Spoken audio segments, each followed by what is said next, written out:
આપ જોઈ રહ્યા છો સ્પાર્ક ટુડે ન્યૂઝ।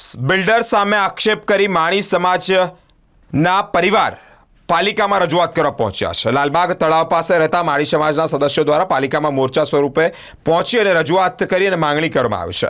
મકાન તોડવાની હિલચાલ કરવામાં આવી, જેનો આક્ષેપ કરવામાં આવ્યો। જણાવવામાં આવ્યું કે સમાજના 8 ઘર આવ્યા છે, ત્યાં અહીંયા વર્ષોથી અમે રહીએ છીએ, પરંતુ બિલ્ડર દ્વારા ગેરકાયદેસર બાંધકામ શરૂ કરવામાં આવ્યું છે, જેના કારણે જે તોડી પાડવાનો એક કારસો પણ રચવામાં આવ્યો છે।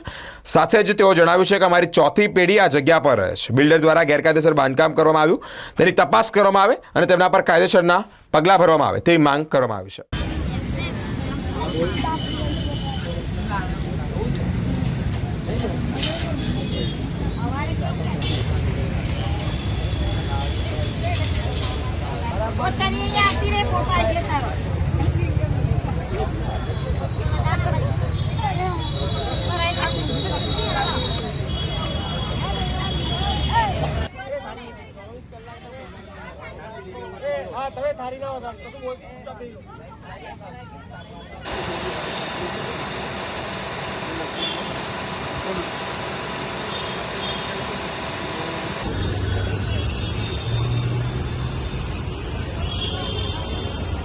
રજૂઆત તો માળી સમાજના 8 પરિવારની નથી, મારા વિસ્તારમાં રાસ્તમ, રાજદીપ, રાજરત્ન અને આજુબાજુના વિસ્તારની પણ જોડે સાથે સાથે છે।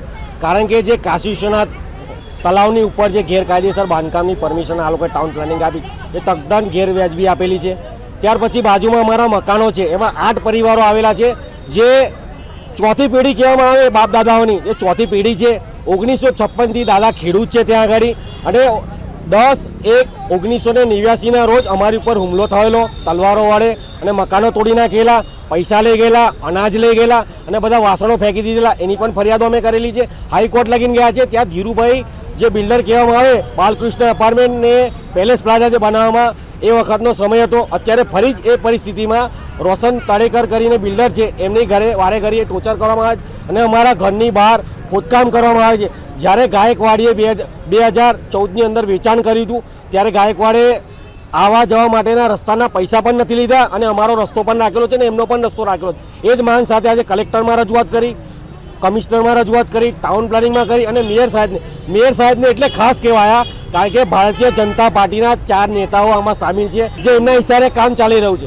જેવી રીતે સતીશ નિશાળિયાએ કીધેલું કે તમારા મકાનો પણ નહીં રહેવા દઈએ, એ રીતે આજે મારી પર થઈ રહ્યું છે। કારણ કે મેં ભારતીય જનતા પાર્ટીનો વિરોધ કરું છું। રોશન તાંબેના પણ હથિયાર બનાવી અને મારા ઘર તોડવાનો પ્રયત્ન કરી રહ્યા છે, પણ હું તદ્દન નહીં ચલાવી લઉં અને ઘરો તોડવાના પ્રયત્ન ચાલી રહ્યા છે। અત્યારે વોર્નિંગ આલી છે કે 2 દિવસમાં તમે ખાલી નહીં કરો તો બુલડોઝર મારી દઈશું। હું સાહેબ તમે એક ઈટ હલાઈને બતાવો, અમે બતાવીશું કે કેવી રીતે મારા પર ખોટી ફરિયાદો કરવામાં આવી છે અને મને દબાવવાનો પ્રયત્ન કરી રહેવામાં આવે છે। એટલે સ્થાનિકોને લઈ અને આજે મેયર સાહેબને રજૂઆત કરવાની કે તમે સત્તા પક્ષમાં છો, તમારા પક્ષના માણસો આવી રીતે નાચાર અને બેરોજગાર લોકોની ઉપર અત્યાચાર ગુજારી રહ્યા છે, તો તમે શું કરી રહ્યા છો? કારણ કે આના લીધે રાસ્તમ, રાજદીપ, રાજરત્ન તમામ વિસ્તારોમાં પાણી ભરાય છે અને અમારા ઘરોમાં એક જ વરસાદની અંદર 4-4 ફૂટ, જેનું કારણ છે 60 શકુન આટલા અદ્ધર લેવલ પર બનાવ્યું, અત્યારે બીજા 2 એપાર્ટમેન્ટો બનાવ્યા। જે વિસ્તારનું પાણી પસાર થઈ રહેલી કાસ, એ કાસની ઉપર બાંધકામ ચાલી રહ્યું છે। હવે તમે વિચારી શકો કેટલો મોટો ભ્રષ્ટાચાર ટાઉન પ્લાનિંગના અધિકારીઓ દ્વારા માંગે। અમે તો 10 વર્ષના ઇન્સાફમાં અમે એક જ માંગે